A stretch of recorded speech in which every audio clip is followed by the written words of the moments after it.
What's up, everybody? I'm Damon Hatfield here with Jonathan Dornbush, and we're talking about MoviePass, the movie theater subscription service that seemed too good to be true. Turns out it is. What a surprise! Oof! What a rocky road this service has had. It exploded in popularity last summer when it was acquired by a larger firm, and then they standardized the pricing tier at like $10 a month, I believe. Yeah. $10 a month, see one movie a day, as many as you can in a month, right? But the service has actually been around since I think 2011, and you've been subscribing to it for what, 5 years? Yeah, since about 2014, 2013. I had it back when it was like $40 or $50 a month. Yeah, it was a little.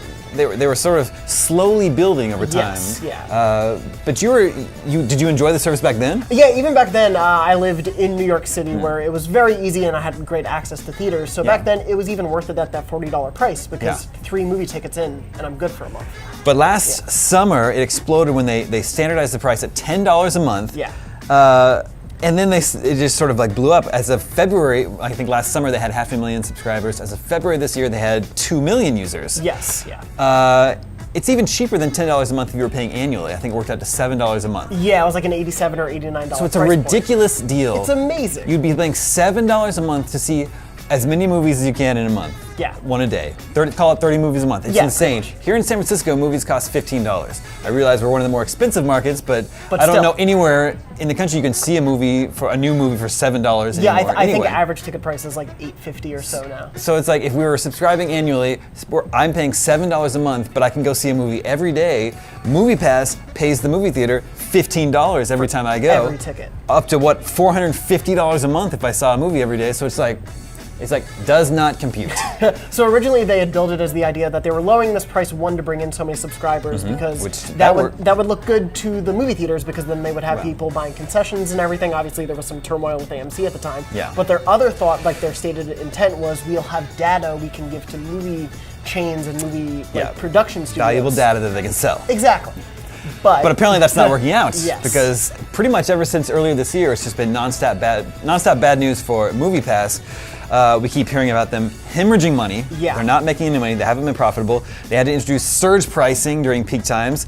They've been blocking people from seeing new releases. They've been blocking people from repeat viewings of movies. Yeah. And now the latest news, they're raising the price to $15 a month. Yes. Which is still a great deal. Still a great deal. Still doesn't make them money. Still doesn't make them any money. We learned last week they've completely ran out of money. Yeah, and they had to get another loan. They got millions of dollars in a loan in a quick thing, and what people noticed was this was the weekend Mission Impossible Fallout was coming out. You could not get tickets to Mission Impossible, I think, across the board pretty much. Yeah. And it was because essentially they were trying, I think, to make sure they had enough money past that weekend to survive.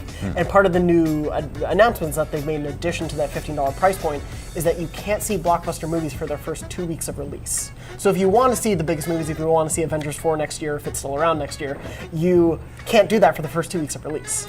In the words of my good friend Lando Calrissian, this deal is getting worse all the time. You said you were a member of MoviePass for years, but then you ended up getting kicked off the service. So I got kicked off. I bought a premium format ticket when that wasn't allowed. I purchased it. It was available in the app that timing, but I purchased it and then had to pay a few extra bucks on another card. They kicked me off because in their terms of service, you weren't allowed to do that at the time. But it was like an honest mistake. Yeah. And they didn't even like. It was in the app. There was no warning, no kickback. So it's like, at a time when they desperately need to add users, why would they just kick you off? Like, it doesn't make any sense. Especially having been there for 4 or 5 years. But yeah, it just feels every step that they've been taking, it doesn't benefit the consumers in any way. I understand they need to make money. Sure. I mean, it's their fault for making a business model that doesn't seem to make money.